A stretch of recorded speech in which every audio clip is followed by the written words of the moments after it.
that just, how do you call that, the one ponytail type of person. One trick pony. One trick pony. Yes. Anyway, English. That's going on a t-shirt. English.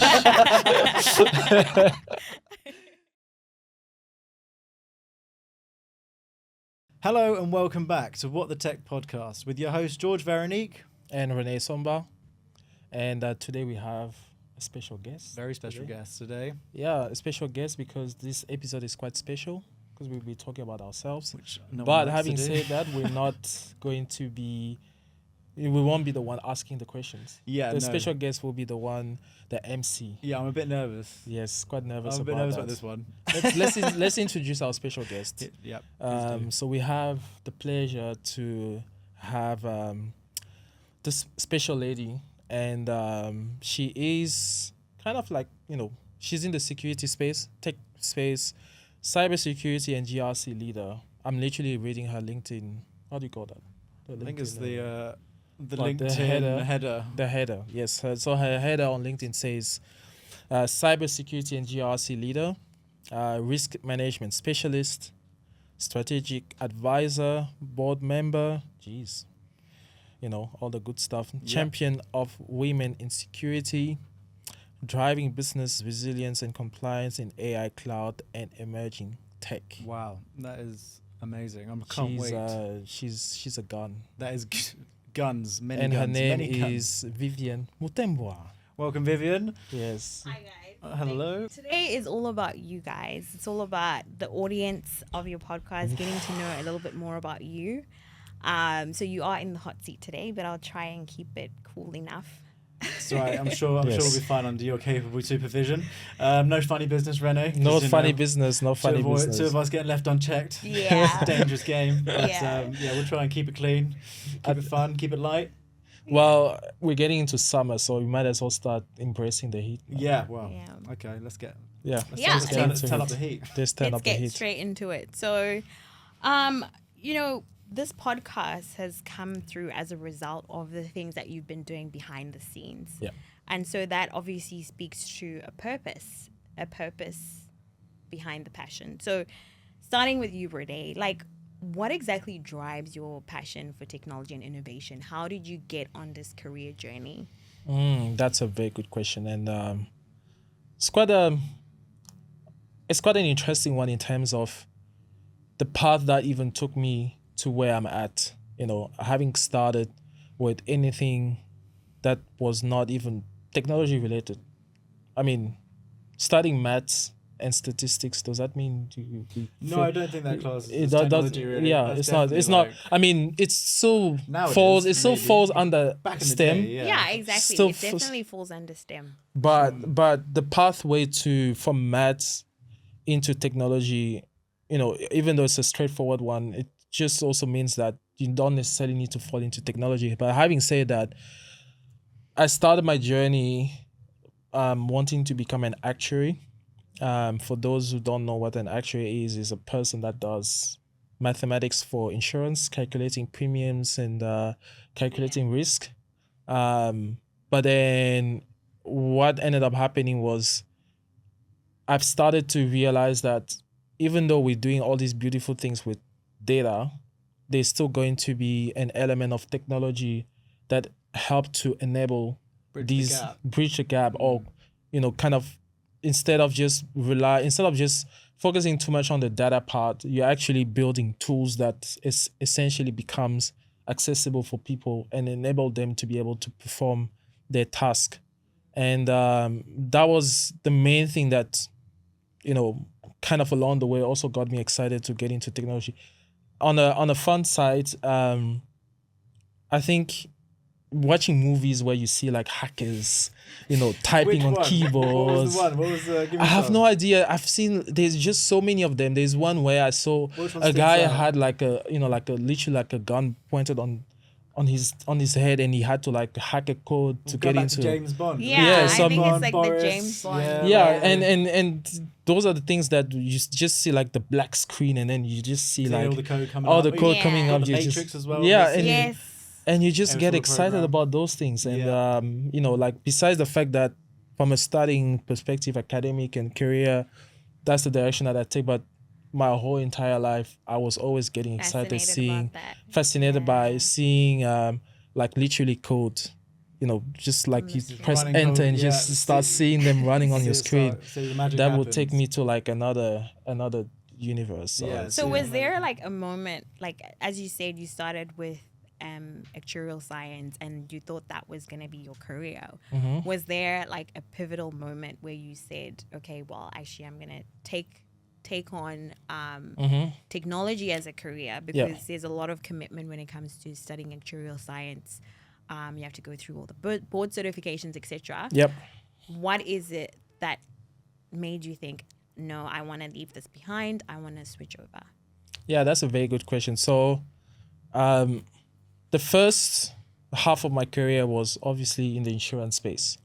When I got to my last job in insurance was with a life insurance company, and I had a manager there who was quite amazing. And what essentially he was managing style was very much in the context of, I give you the instruction, I let you go be, just try to solve the problem, you know, free range, Yeah. make that happen, right? And as we started, you know, getting into that type of like, you know, rhythm in terms of working, we quickly realized that the work that we were performing had a lot of, somehow like was highly connected to technology enabling us to be able to get the work done. Yeah. Also during that time, that's when I started getting exposure to cloud technology. So Microsoft Azure was the, you know, the cloud, The first one that you got yeah, involved that with? I got into. And literally like, you know, you had to set up like, you know, a database. So you have to go and, you know, set up like a MySQL, Microsoft SQL database on Azure. Yeah. But then you also have to worry about, you know, the size of the database. You have to worry about how many users will be running queries on that database. But then also when it comes down to machine learning, we had to spin up like virtual machines to be able to start running applications. Yeah. And then when you start realizing that you're running virtual machines, but then when you run code, you quickly realize that there's this version control you need to pay attention to. Then we start looking into containers and Dockers and things like that. And I was like, wow, you know, the list There's just a new lot. realm entered. exactly, Yeah. exactly. And because of the nature of the work, the job for that specific team we had, technology was essentially like the core element. So we had to Yeah. actually go and, you know, work with the IT department, you know, the Yeah. guys in the IT department to help us to spin up those Yep. different All the different services. yeah. But then also kind of trying to find a way to become more self-sufficient in the sense that Yeah. we need to start also knowing exactly which kind of service we want to be spin up. Yep. Yeah. At the same time, we also had Microsoft kind of supporting us in terms of trainings and things like that, and that's how everything all started. And Yeah. then since then, I never looked back. Yeah, that's awesome. And it's great that you were still in that industry related to actuarial science, but you saw how technology was quickly enabling the business more and more, and you wanted Yes. to be a part of that. That's right. That's great. And so, George, for yourself, you know, obviously your experience is more from the UK, and I think the UK is a different environment to Australia. What was your journey like, and what drives your passion? Yeah, and so my journey was a little purpose? bit different to yours, Rene. Yeah. I actually came kind of out of college and was kind of like unsure which direction to take. But I was working at a company, managed to get a role at a company, actually in like the kind of finance department, doing some financial kind of commission type stuff, chasing. And I was never really interested in that, but they luckily were actually, they had a bespoke CRM system that they'd been developing for probably, when did I start? Probably about 15 years by the time I got there, maybe slightly less, slightly more. And they were due to redevelop it. So the opportunity came up where they were like, this is the system. I've been using that system to do the commission chasing. And so I had a good overview of how the system actually worked. Yeah. It's very like, it felt like an old system. Like it was like I wouldn't recommend it anymore. It felt like an old system, and the technology had obviously moved on a lot in that period of time. This is around like about 2012, I think this was, and I mean, this is like before like React and Angular and all these kind of big kind of programming languages came out. So and the nature of that project is because it was built on a certain application with certain developers supporting it. The idea was that we would use that development software in order to redevelop it. So the opportunity arose to kind of get more involved with that, as I kind of knew how the system already worked and was set up. And so then I basically transitioned into a role working with the developers at that point to actually learn how to code on this new version of what the system was called FileMaker at the time. It's since rebranded to Claris FileMaker. It's an Apple product that's kind of self-sufficient, I believe. But that kind of started my journey in kind of being on the side of building technology for a business. And I think it's just really interesting to see how technology can actually, and processes of that, obviously the technology that you actually have and implementing that into the processes of the business enables the business to make money and to provide like a really great service to clients, and also it makes it easy internally for the staff to actually kind of do their jobs effectively, efficiently, and like without too much hoo-ha. So that's quite like what you just mentioned there, George, is like the people, process, and technology really working in unison, very well, and providing those valuable absolutely. returns for the business.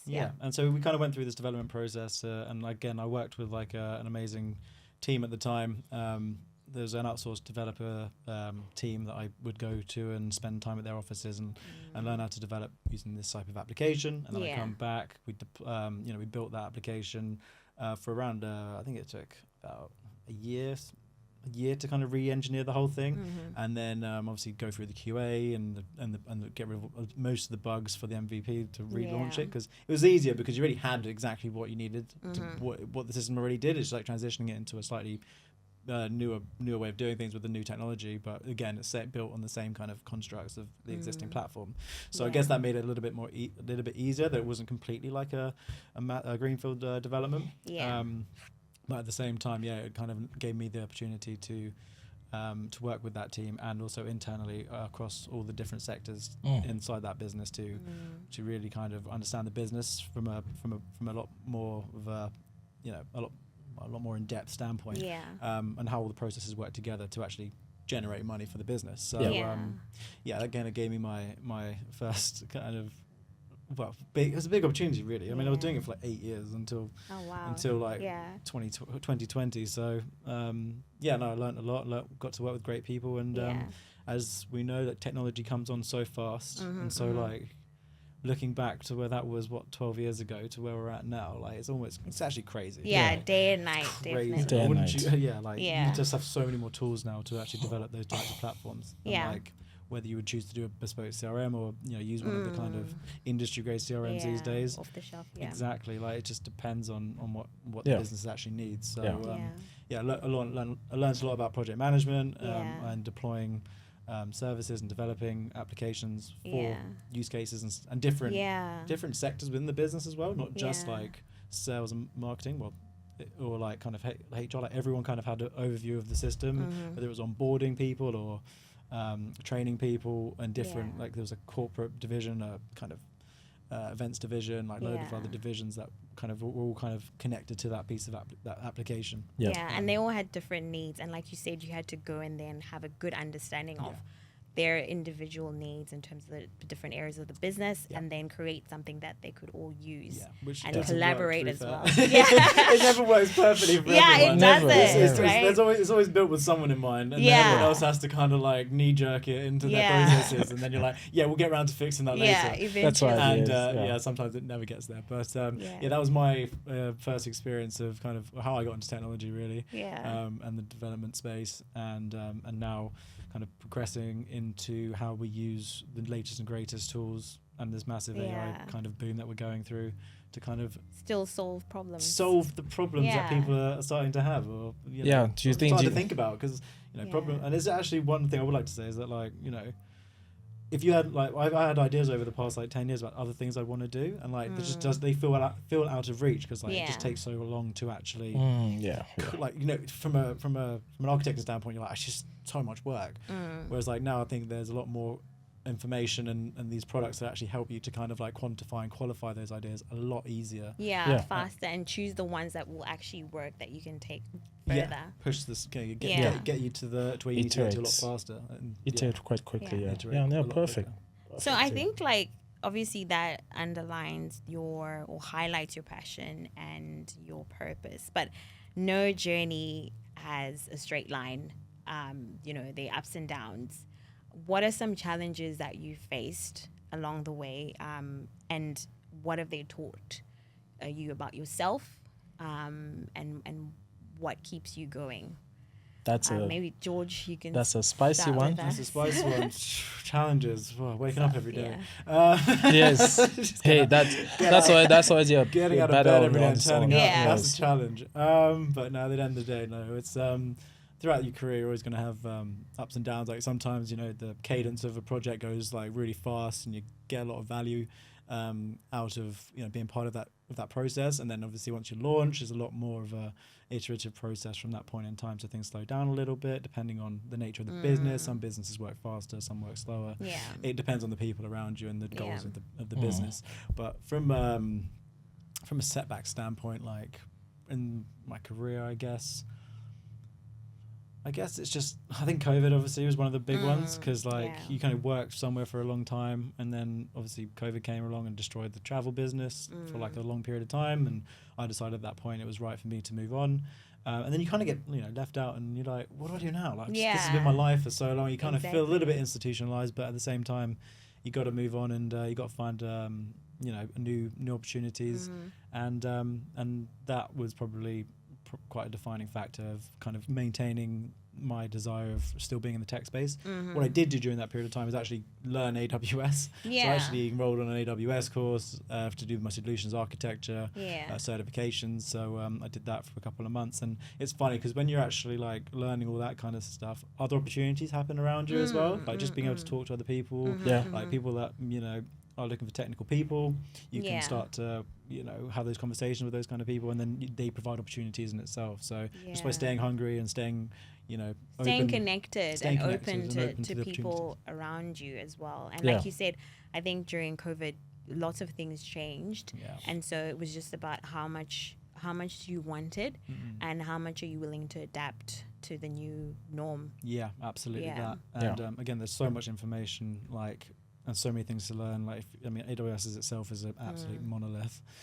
So it's like there's always more to learn, and it's hard to stay up to speed and to learn everything. But I think if you're hungry enough and you talk to enough great people, and at the end of the day, it's about having those conversations and learning from others. So I think that stands out for both of you in terms of your journeys, that learning and keeping on top of your upskilling and staying with the curve, not necessarily ahead, but with the curve, has been quite beneficial for you. And so, speaking of which, I actually want to say congratulations on passing your AI practitioner. Thank you very much. I'm an early adopter. Got that one in the can about 2 weeks ago. Oh, that's great. It's a testimony of constantly challenging yourself and getting to the next level. So. And also yourself, becoming a machine learning engineering associate. Was that correct? Associate, yes.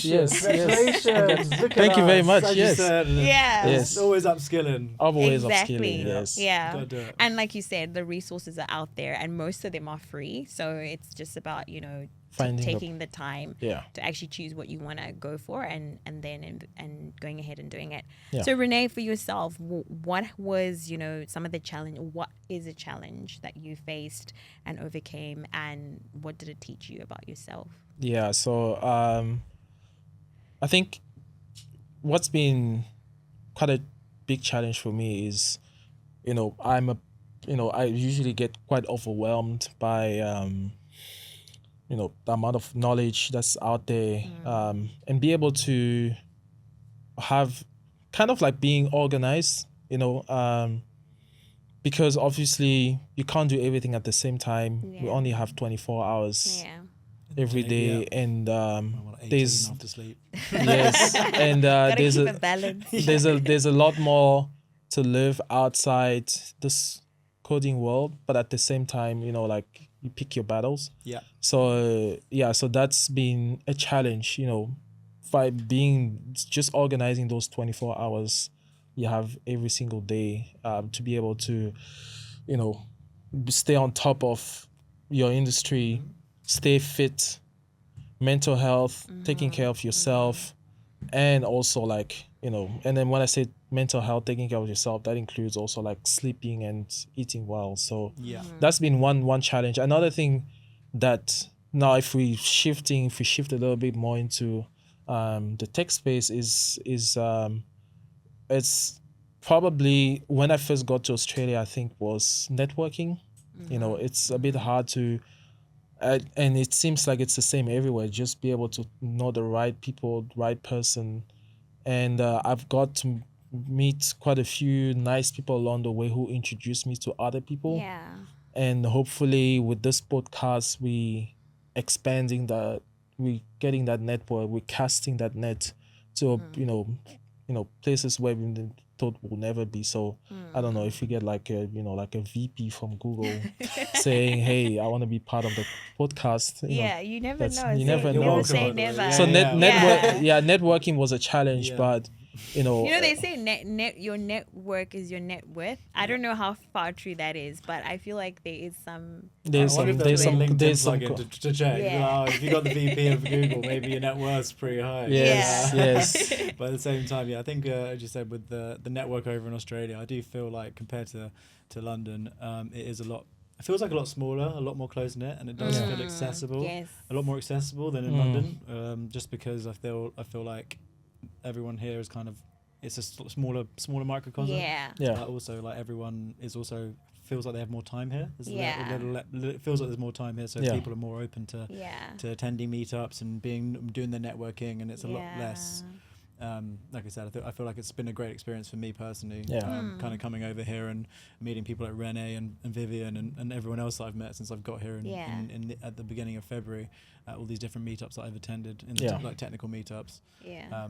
Joining all these groups and exactly, and the hackathon and all these. hackathons and Yeah. South by Southwest did their thing the other day. And Yeah. there's just so many people over here that are actually building and doing really interesting, Collaborating together. collaborating, and Yeah. everyone's a lot more open, I feel, to and just like I said, based on the fact they have more time available. Yeah. So And And I suppose that, just to touch on that, like Yeah. the fact that you talk about meeting, networking, how did you guys meet? Like, how are we here today? we actually went. we both signed up to this event after AWS Summit, and we both can't read an invitation, so we ended Yes. up at the wrong destination.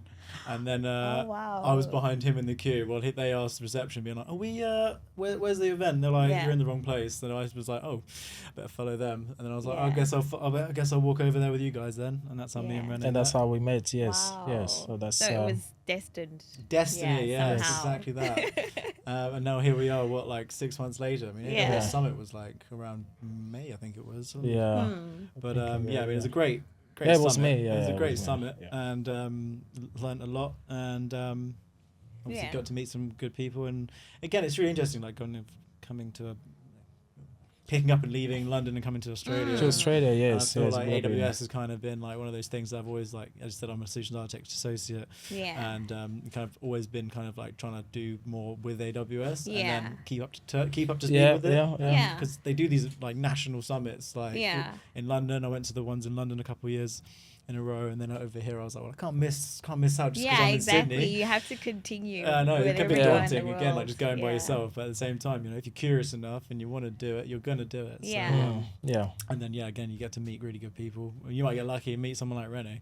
Yes, but there's no thank you. guarantees. Yeah. Well, it depends which version of Rene you get, because Yeah. there's the CrossFit version. That's another Yeah, CrossFit. topic. I haven't met That's- that guy yet. No, you haven't met He's still that. You haven't met that person He's yet. gonna drag me to a Another CrossFit session. challenge that I guess is worth mentioning, that's been like a big burden on my shoulders for quite some time, is the imposter syndrome. That's that's a big That's a one, tough because I think like it's just a matter of like just realizing that whenever you stand in front of people, the people that you're worried about that will know the stuff, it's like 2 or 3 people. Yeah. Like But 200. but then you always feel like everyone will know exactly, like, Yeah.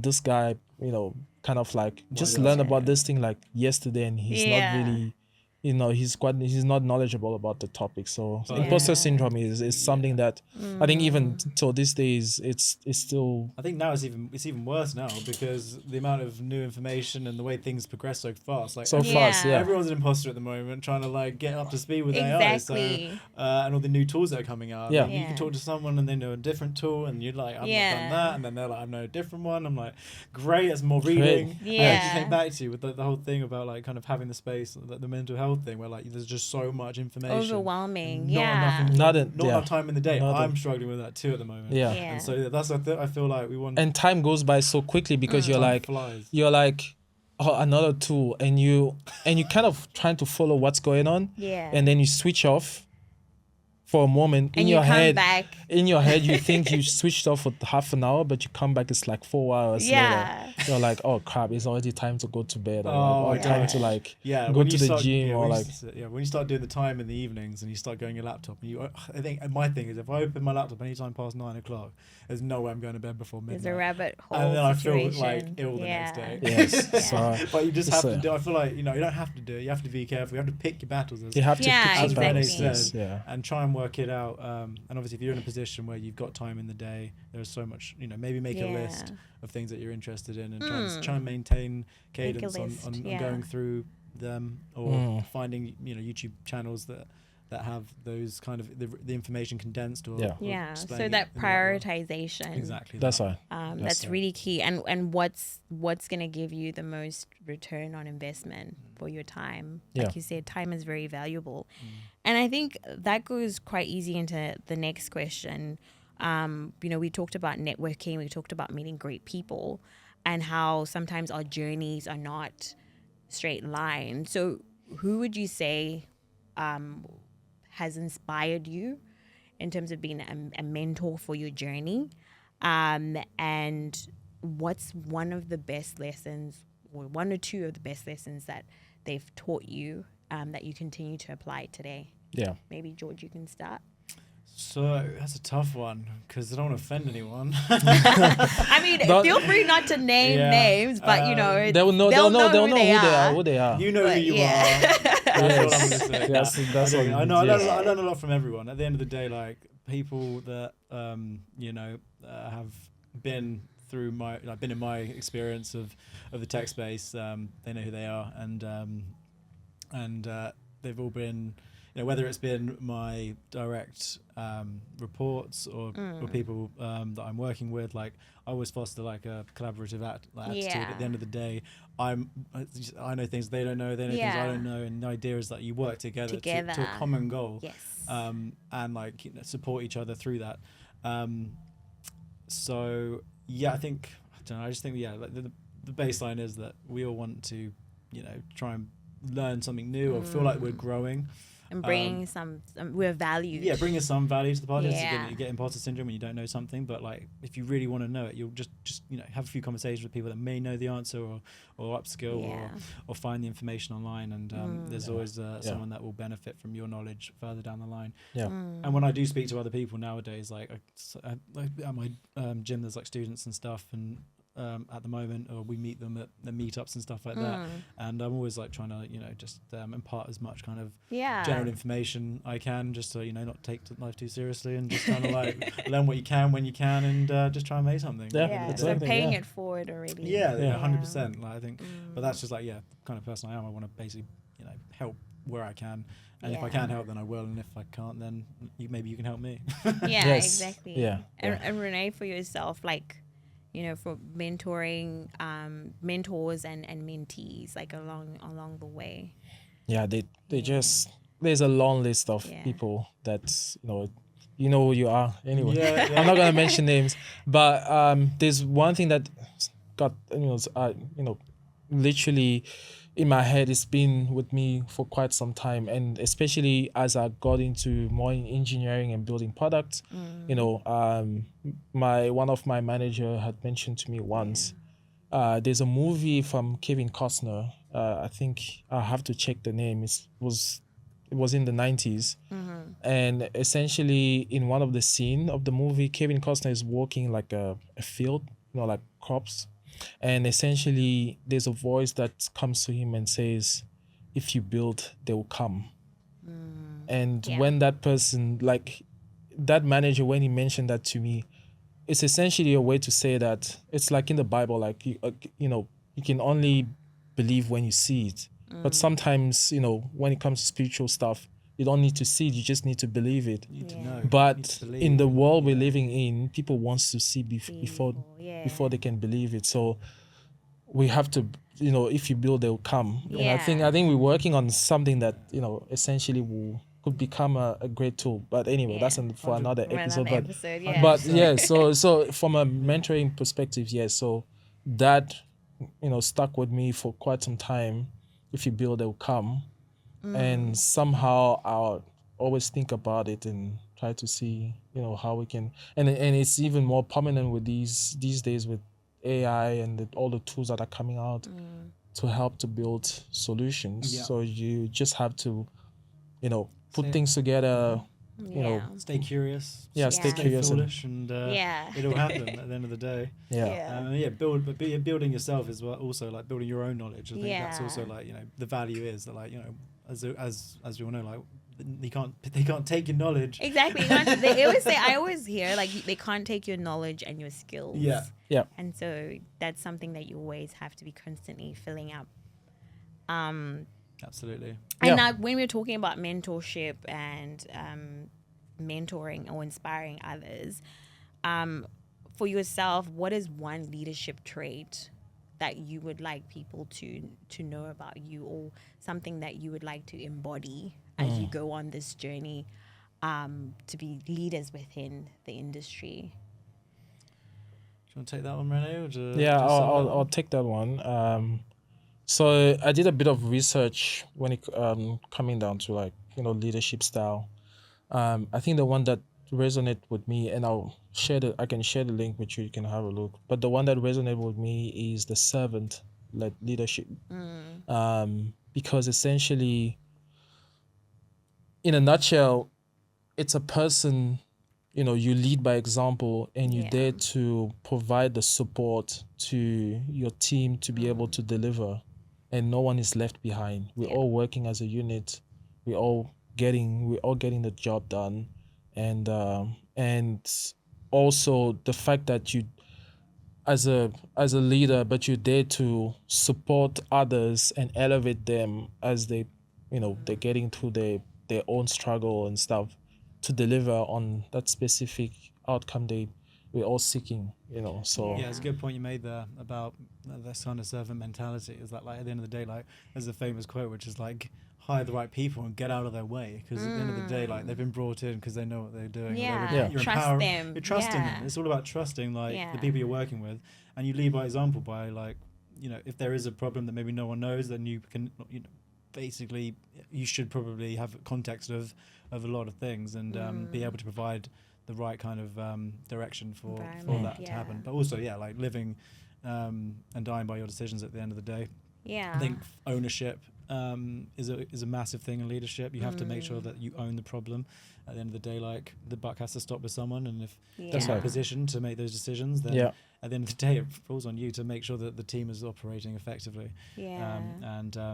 Like if a manager is in charge of a store and the store isn't outputting very good stuff, it's the manager's Yeah. fault. And if it's regardless of whether you think your employees aren't doing the work correctly, it's your fault, because you're the one in You're charge the of one in you're charge, you're the one in exactly. charge. So You're yeah, driving it's full everything. ownership. Yeah. It's like Yeah. and that's the end of the day. Like, you want to empower your team to be able to make the right decisions, and again, it comes down to trust. Because if you trust them to Yeah. make the right decision, they're hopefully going to make the right decision, Yeah. and you can help guide that decision, and obviously have input and make sure that it fits within the overall business Yeah. goals, and that's your job at the end of the day. So Yeah. as a leader in any kind of industry, and also as we move into leadership in the AI space, I feel like I think I touched on it in the first episode about the business leaders being in charge of how they deploy their teams and using these new tools effectively, responsibly, making sure that the teams are empowered to use them, but also making sure that there are humans and there are guardrails in place, and that humans are in the loop at all sections in order to make sure that someone knows, someone's in charge of that specific functionality. Otherwise, they can just go, do what they want to do. Off track. Go off track, and again, like start to, plot against the human race and all that kind of stuff. So I think for me, what resonates from what you've both said is like it's more of like a value system. Like go where you're valued and that your values align, because then you are able to lead and be led as well. And really collaborate with your teams effectively. So pretty much. You want to be part of the team. You don't want to be like outside of the team and like having the team kind of like not feel like they can come to you with any problems that they're going through. Because again, that's another thing. You have to be empathetic to everyone's situation. Yes, emotional intelligence. Exactly. Yeah, not everyone has that apparently. Apparently. I mean, I've worked with some people that definitely don't have it. Which is shocking. Yeah, but at the same time, they manage to find their way into those roles, and unfortunately, some people have to pay for it. And if you're unlucky enough, then you might come across a few of them. So, do you think the reason that has happened in the past is because there has been a focus on the technical aspects of leadership, especially in tech, right? And not necessarily finding that balance where somebody will get promoted not just because they're technical enough, but also because, like you said, they can drive value for the business and lead a team effectively. All those things you mentioned. I'll jump in quickly on this. I think if you think about the early days of technology, it was very much about, building, you have, I think it also it comes from the, how some of the, how do you call them? The boomers, the older generation. The older generation, how they used to use technology, it was the way they came from. At the end of the day, there's a lot more capex, like spending loads of money, and that's right. There's a lot of more money involved with actually setting up these IT systems internally. So you needed specialists and and setting all that kind of stuff up. And then they had set product that they had to build, and it was a very manufacturing kind of like where you had a whole bunch of people trying to build things, and then you just it's like a factory type of mentality. These days, because now there's a lot more focus on like being able to capture the emotion from people, so for a product now to do well in this space, it needs to capture from all type of emotion. So not everyone can understand that. So that's why diversity sometimes is now promoted, because now it helps to tap into different genre of people as from different walks of life, different backgrounds. That, we've just that can come together and with their different experiences of life to basically provide just a great kind of experience for everyone to kind of work together and create great products. Because at the end of the day, like build great teams. Whoever you are should be a representation in terms of an organization. Should be a representation of your customers, because that's who you're building your products for and serving. Great. And so, jumping into like fast forwarding, maybe a couple of decades from now, what is it that you want your legacy to be? Like, what is it that you want to make a difference in terms of the industry? What do you want to be remembered for? It can also be aspects of your personal life as well. I mean, I think what you want to be remembered for is being just a great person to work with, someone that was always someone just a great guy, right? There's that guy said did what he said he was going to do, and is accountable, and created a good environment for everyone to be able to thrive in. Just kind of hopefully have the opportunity to build great products or increase businesses output via implementation of some of these new tools. because at the end of the day, like every company is different, every company needs different things, and there's a lot of interesting ideas that are coming out. And hopefully, I mean, Rene and I are working on our own like kind of like other projects and stuff as well. Hopefully, we do get to the point where we can affect people's lives through technology that we are trying to put together. But again, it's hard. It's hard. Like it's just building technology and creating something that people actually want is a difficult. It's very difficult. And again, like I said, back down to the fundamentals. Yeah, you just want to basically be someone that hopefully does something cool. Yeah. And if not, then just be cool. Yeah. and I think just to to answer that same question, I think what I want to be remembered for, and I believe it's the same for George. You didn't just mention that, is not to be that's just, how do you call that, the one ponytail type of person, One trick pony. One trick pony. Yes. Anyway, English. I've got a t-shirt. English. So you don't want to be, like just being boxed into into like one aspect. You want to be. I want to be known to be like this multifaceted person who's done things. Not necessarily. I don't want to be like you have won medals, whatever, but want to be like like you want people to look at you and be like, oh wow, I didn't know you could do that. That's that. You want to under what's it called? Oh, I'm gonna ruin this one. Under deliver. No, it's over deliver. But it's under promise and under promise. Yes. Yeah, that's the one. Got it. So it's infectious. It's the one. The one pony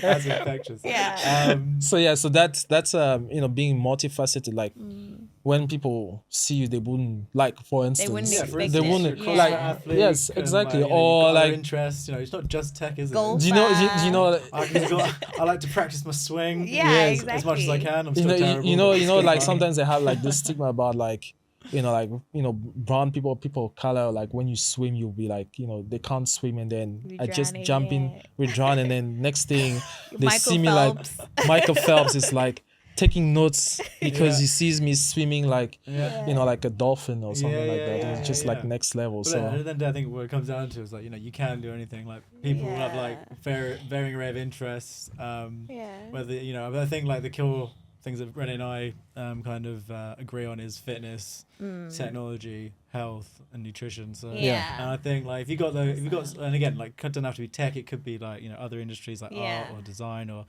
which I was quite interested in as well. But there's again, like I just feel like I'm quite inherently curious about all these different things. Curiosity. But it's great, like, and that's like what it's all about. And like if you can maintain that and focus and try and fill your life with stuff that you enjoy, then that's what it's all about. That reminds me like the first time I went bouldering.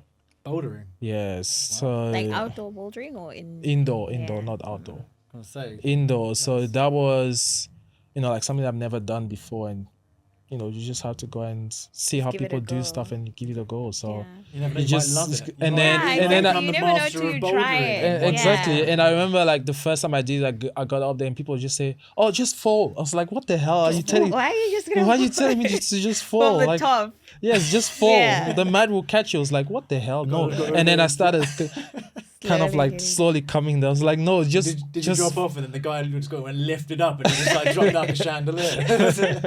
I think what I'm taking from that is like you have to take risks because they always say high risk, high return, but I also think it's like with opportunity comes risk. They just hand in hand. Yeah. And yes, make calculated risks, but don't be afraid to take the risks. 100%. Yes. Yeah. Yeah. Move to Australia. Yeah. Move to Australia. Risk, but hey, and then we're here. We're making a podcast. Yeah. Get in touch with George. He's got the blueprint. Yeah, I'll show you how to do it. Yes. So like in terms of taking risks and legacy, if there were no limits like time, resources, all those constraints, what's one dream or idea that you would pursue? Yeah. Well, I have a thing because like I said, like, I've just taken a risk to move to Australia. Like I kind of live in like the kind of life I wanted to live. So like if there were no limits of time, resource, and constraints, I don't know. I guess we'll go for something big, like, end world hunger. Yeah.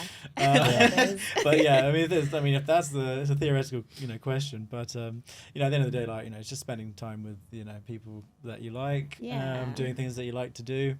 At the end of the day, like, if you're not, if you can do that more times than not, then Yeah. you do something right. And obviously, it's never going to be completely like that. You're always going to have to do things you don't necessarily enjoy as much as other things. But that's just the way This life is is. the way And it is. Yeah, pretty much. but yes. yeah, time limit. I mean, I don't think you can go bigger than world hunger. Yeah. Yes, yeah. No, I think, like, coming from Africa, which is like a continent that is being always looked down upon. If I can do one thing, is just to elevate Elevate the communities. yes, elevate the communities, because there's so much untapped. I don't want to say Potential, yeah. resources, because then everyone will just start going to Africa and start I mining. think I think the Start doing one. resources are definitely tapped into, Yes. but I Yeah. think, like you said, human potential. I Yes, think there's human a lot of potentials, untapped yes. human potential. Yes, and I think it's always a matter of, like, getting just the right training, because I know for a Yeah. fact that when I came to Australia, I had to learn a few things for me to be operational. I remember, like, my first year or two, it was a real struggle, Grafting. because you have to adjust, right? And just but then once you kind of figure out how the system works and so on, it just becomes easier. But then there's obviously like a training that you have to go through that sets you up to be able to succeed in this environment. Yeah. So I feel like many of the Africans that are not out there, especially back in the on the continent, if they get that type of support, they'll be able to achieve Yeah. a lot more, so Yeah, much, and because solve so many of the problems. Like we talked about earlier, how it's important to have diverse teams and collaboration, because at the end of the day, those are your customers. And so if we're not representing everyone from every corner of the world and providing those opportunities for them to be able to be involved in solving those big problems, then we're doing a disservice to the human race. Yeah. Yes. And they're missing, and then the companies are missing out on talent as well. Yeah. By not empowering them in those locations. So I think there's a lot of room for growth still around the world, especially as the technology kind of is now, the cloud services providers, they are global entities. They deploy all across the world. I'm not quite sure what the region is for Africa. Do you know what the AWS so region is for Africa? AWS only has data center in South Africa, Southern Cape Town. Africa, yeah. Cape Town, is it? Yeah. Cape Town, and So I'm sure they'll be looking to deploy more going forward. I mean, they'll have to, because more people are using there it. is now a big appetite when it comes to technology and AI. And speaking of appetite, my brother, who's still based back in my home country, Cameroon, was telling me that now ChatGPT is now available. Amazing. So people can start using it. Yeah. So so in the good. next few months, there's going to be, because it starts obviously with like the consumer, then and then the enterprise will start looking into how we can start using that Those for tools. internet. But I'm just I'm just curious to see how far things are going to go. But at the same time, I'm excited. I'm excited about AI in Africa. Yeah, 100%. Yeah. Yeah. Brilliant. So we're reaching the end of today's episode, but I thought maybe we'd have a bit of a hot or not segment. Okay. Yes. Okay. Hot or not? So Okay. because the majority of the topics you're going to be discussing on the podcast, are going to be covering AI. AI is going to be the main theme of the hot or not. So I'll go through a couple of just a few topics, and then you'll let me know if they're hot or not. Yeah. And kind of justify, and then perhaps the audience can look forward to going into more detail in the next episodes. Yeah. Yeah, absolutely. Yeah. All right. So getting spicy. Ooh, we're gonna Yes. do chili rating. 1 Chili in 5, 1 rating. out of 5. okay. So the first one is AI for personalized learning and healthcare. So this is looking at is AI powered personalization transforming education and healthcare by meeting individuals' needs effectively, or is it raising concerns over privacy and human interaction? Hot or not? I think that's like fire. Yeah. Like, that's about as hot as It's it gets. burning. It's a burning. I don't fire. think it's going to come out in the like. I think at the moment like it's super hot. Like people are like deploying and developing these applications in the background. Yeah. I don't think we're going to see them fully integrated for maybe another 6 months to a year. Yeah. And start to see those applications really take effect. Although the pockets, I've heard of people having already built AI-driven applications in education, but I think it's more for disabled or kids with like impairments or special needs and that type of stuff. I think that's where that's what applications are those? Do they exist already, or is it? They exist already, but I'll have to. It's just like the like word in the street. Like someone will say, "Oh, I know someone who's already done something like that." Yeah. So it still happens like in pockets. What was the question again? So AI for personalization, learning, and healthcare. So education, personalizing education and healthcare. And healthcare through AI. Or are people healthcare we've seen. I think healthcare we've definitely seen. So it's a really hot topic. And again, like everyone's like spending a lot of money on these types of tools for healthcare. I've heard of the glasses that people with vision impairment can wear, and they can read ingredients lists, help them to cross the road. Yeah, like conversing as well. Like if we're having a conversation right now and I can't hear you, then it will literally have like Vivian and all the stuff you're saying and all the, Rene and all the stuff you're saying, and it will just be like, and they can actually follow the conversation effectively. And so like everyone, it's a great use case for the technology. But I think that's again a combination of different technologies into one. So I don't think that's purely hot. AI, but I think that's it's no. That's I mean that's well. AI is helping it to be more effective. I suppose. Yeah. Okay, so hot. Definitely hot. Definitely. Learning and healthcare, you've heard it here. Personalization for that is hot. So generative AI for workplace productivity. Are generative AI tools driving real productivity gains in the workplace? Or do they pose more risks and inefficiencies than benefits? I think AI started off in the workplace, right? Well, exposure in the to technologies, tech space. So what is it? What's your take on that? Hot or not? Hot. Yeah, I still think that's pretty hot. Yeah, it's pretty hot. Yeah, enterprise are looking.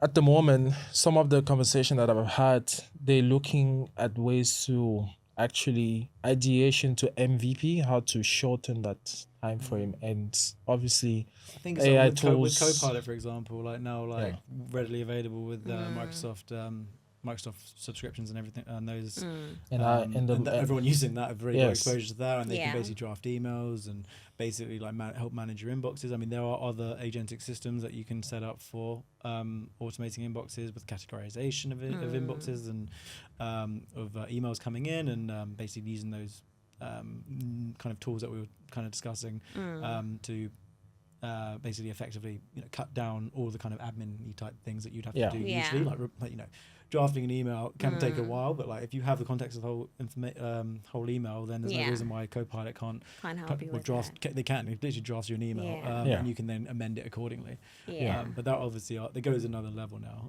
where like there are actually agentic systems that can pretty much automate your whole inbox if you wanted them to. But again, you wouldn't do it without the right fail safes in place and like checking, monitoring, making sure. And I still don't think it's hallucinations. Is it called hallucinations? I still don't think it's a great idea to just fully automate it, because you want to basically. But what you can do is it can like generate all your draft emails and at least get you started, so that you just go through and check it, maybe amend a few things, and then send it. So that's like a quick win for the workplace. I think. On that topic, we're going to have a guest in the next few episodes who's going to actually talk about that specific topic about AI and how it's impacting enterprise, and how we can quantify even the impact of AI in the workplace. So speaking of Copilot and so on, so it's a really good friend of mine, and she's quite smart, so looking forward to that one. Awesome. The next one is AI ethics and regulatory landscape. That's something that's really close to me, because within Cybersecurity. cybersecurity. You know, we're trying to keep everyone safe. But are new regulations on AI fostering responsible innovation, or are they stifling progress by introducing unnecessary restrictions? Hot or not? Hot. Yeah, it's another hot one.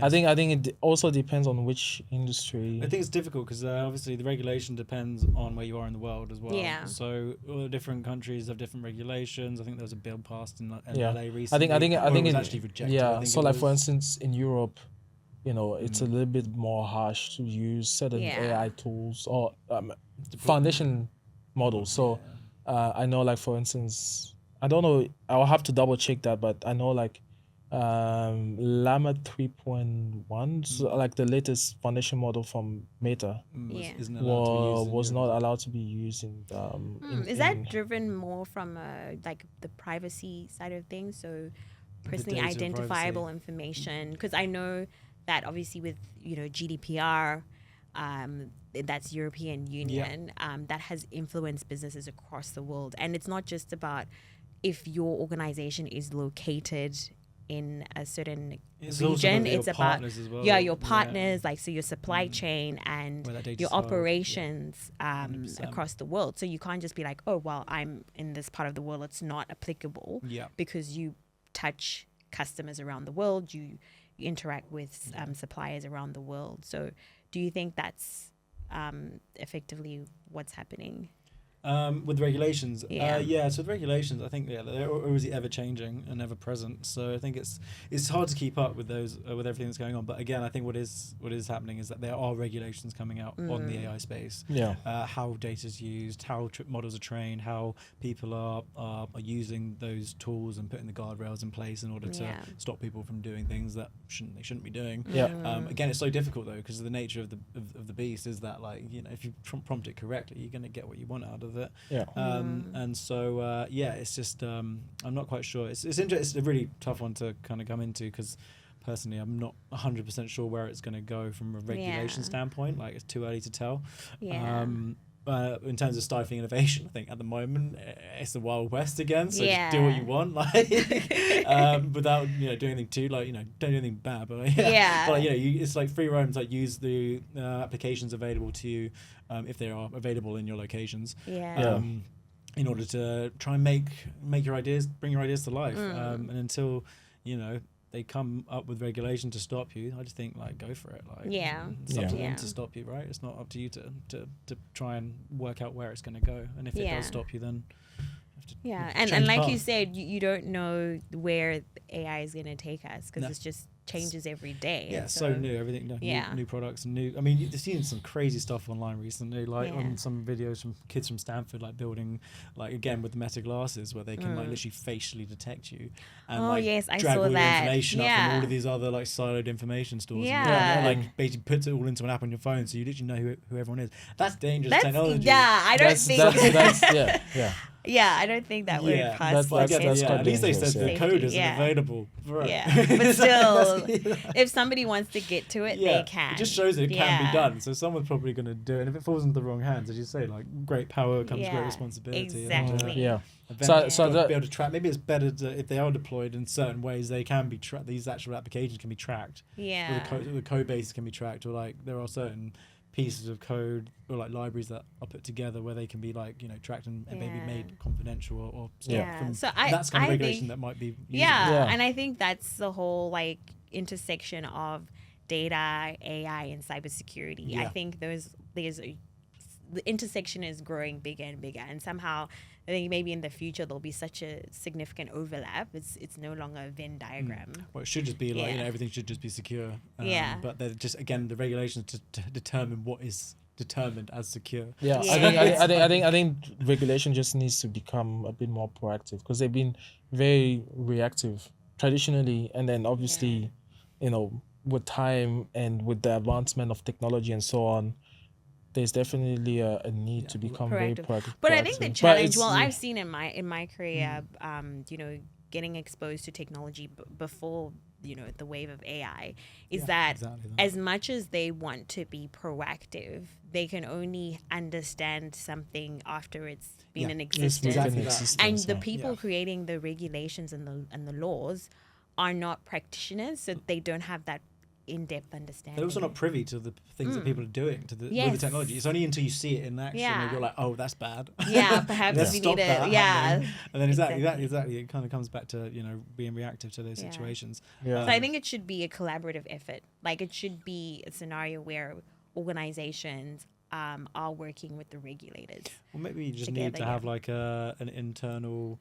kind of AI or like even like, I mean, A council. AI governance, the yeah. governance side of it internally when you're doing Yes. certain things. Maybe there's a certain entity set up that you Yeah. can check that what you're doing is above board, or maybe there are certain Yeah. guidelines. Yeah. But again, I'm sure there are. Yeah, I'm it's just definitely coming. I'm just not regulations like are privy to coming. them either. Yeah. So again, we'll have to keep tabs on that one. Yeah, I definitely know there's an ISO certification for AI. For AI, That's, yes. Or for anything, You know, AI, starting or if you're to- using any AI features in your applications or anything like that. like you can get an AI certification, similar to how you can get an ISO certification for your security. ISO, management but system, It's yeah. more like what that ISO will actually depict, whether it's like an overarching theme or whether it's Yeah. like specific things that you can't do with it. Yeah.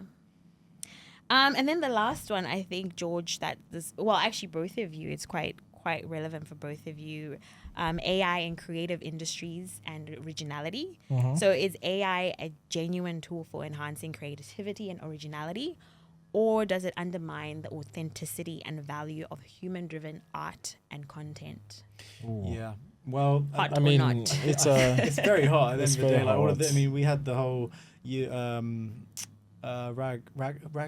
Afra, the whole Writers Actors Guild Yes. Yes. thing all about this over the last year. Yeah, it's a massive topic. Like, these people want assurances that they will, they're still going to be an industry Yeah. if they bring out all of this technology that can effectively create videos and like movies. Based From off of one- other people's content from the Yeah. past. Yeah. Again, the whole thing Yeah. with generative AI though is like, which is this whole like kind of weird place, is that it's all generating, it's new content. So everything that's generated is technically new But then content. it's obviously It's trained taking on it's stuff. So yes it's like it's there's just this trained whole on. like, again, it comes down to the ethics side of things where like it's it's a difficult one to do, but again, I think what it will do is it will empower like the general people, like Yeah. general population, to be more creative, because these tools are amazing, like Yeah. like Midjourney and Luma and Runway and these other tools that are coming out are like super powerful for creating audio, visual assets. And if you have an idea, it might just be a case where you can take that idea a little bit further than you would be able to Yeah. without them, in order for you to then potentially take it to the professionals to Yeah. basically say, Yeah. how about this? Yes. And maybe there's a new type of process that needs to come into, or a new type of platform or regulation within that industry specifically, that either stops people being able to publish new content that kind of, I don't know what the answer is to that one, to be honest. Yeah. But again, I think what it does do is that like it does empower people to be more Yeah, creative, to do more, and do more and get more further, to do more with develop less. their ideas Yeah. if they wanted to. Yeah. And again, like people in Hollywood and all these kind of people that actually, those people are using it too. So Yeah. it's just like, how do you, where do you draw the line? Where do you draw the Yeah, line? yeah. But yeah. again, it's a hot topic, and I'm sure more will be revealed next I year. mean, if you can as these even tools come you out. can even see in the music industry and how what's his name, was it Timberland or Was it Drake? no, not Drake, The Weeknd, when they did No, that there's, the song that someone created, and it like literally launched, and they were like, "It's not me," and it was like, Oh wow. there was, Okay. do you not hear about that one? I think No, it got no, I taken down. didn't It was like hear. an AI generated song that was like, I think it got big like about 6 months ago, and they were wow. like, "What's going on? Like this is not oh, me. the one I was thinking about was Will I Am, the Yeah. artist. He's been Yes. also like into quite prominent into like using AI in making new music for music Yeah. and stuff. I think he's become an investor. So I think like some people will see that okay, AI is there to stay, so we might as well just start Embrace seeing it, how we yeah. can use it in our creative process. Yeah. But then because those guys are already artists, so it makes sense for them to use that. but now you have everyday people with no credibility, democratizing it, though, isn't it? no for people, credibility that are also jumping on it and building stuff, which Yeah. now pose the question, whether this thing that is being pushed out there is actually, should actually being used by the by the public, professionals, because or by the public, because obviously you have no credibility whatsoever. It's like me getting into like an AI tool and then seeing how I can put some stuff, like to create a beat, music. Yeah. I just put a few instruments together and then But now, isn't that, you being creative as well? I guess like what George said. yeah, Like, but where then do you draw the line? Yeah. yeah, that's but the then question. like people will start asking like, "I've never seen Rene doing music." Yes, of course. The guy it seems like every day he comes up with like new skills Why that can't you do music though? It's not Yeah. can't you music. I Like, mean, if you was- listen to music, right? So which means you could probably create music. yeah. It's just that maybe you haven't got you the- didn't go to music school. But again, Yes. it's I guess it's just like, how do we continue to allow people to explore new things using these tools? yes, But also still recognize the time, the effort, the energy that people who have Artistry started as well, artists have just started the journey have put in. I think that's very important. Yeah. Yeah. yes. It's up to everyone that's listening to it to be like, if it's any good, then they get a thumbs up, and if it's terrible, then Yeah. maybe they should get banned from making music. Yeah. Maybe they should be like, Keep it to like singing in the shower. yeah, or yeah, something. yeah. Just like, oh, Yes. this guy needs to practice a little bit more. Yeah. Yes. Yeah. Yeah. Well, those are all the topics I had, and I think really it just shows it just shows that there's a lot that you guys are going to cover in the podcast in more detail. And obviously you are both very curious and continue to always learn. So I think the audience can really expect to keep up with the curve on this podcast, because you guys are always, Yeah, thanks, Vivian. Yeah, leading it's the been way. it's been an interesting podcast, this one. Yeah. But Yeah. like I think I've had a good time, and Yeah. thank you Yeah, for obviously those really likewise. insightful questions and, Of course, and dragging no the conversation worries. through Yes. there at times. Yeah.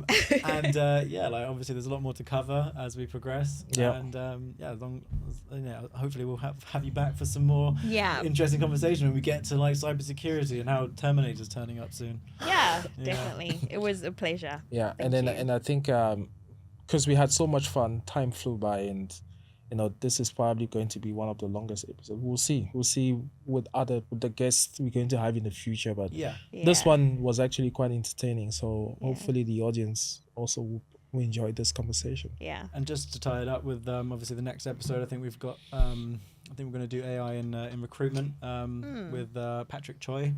So Yeah. we're going to try and cover that with him, and hopefully you'll meet him soon. So Yeah. Very soon. And then with that, we closing off, and have a good one, and don't forget to drink water. This was Yeah. what the tech. This was what the tech. Don't forget to drink. Stay hydrated. Stay hydrated. Stay hydrated. Thanks a lot, everyone. Cheers. Cheers. Bye.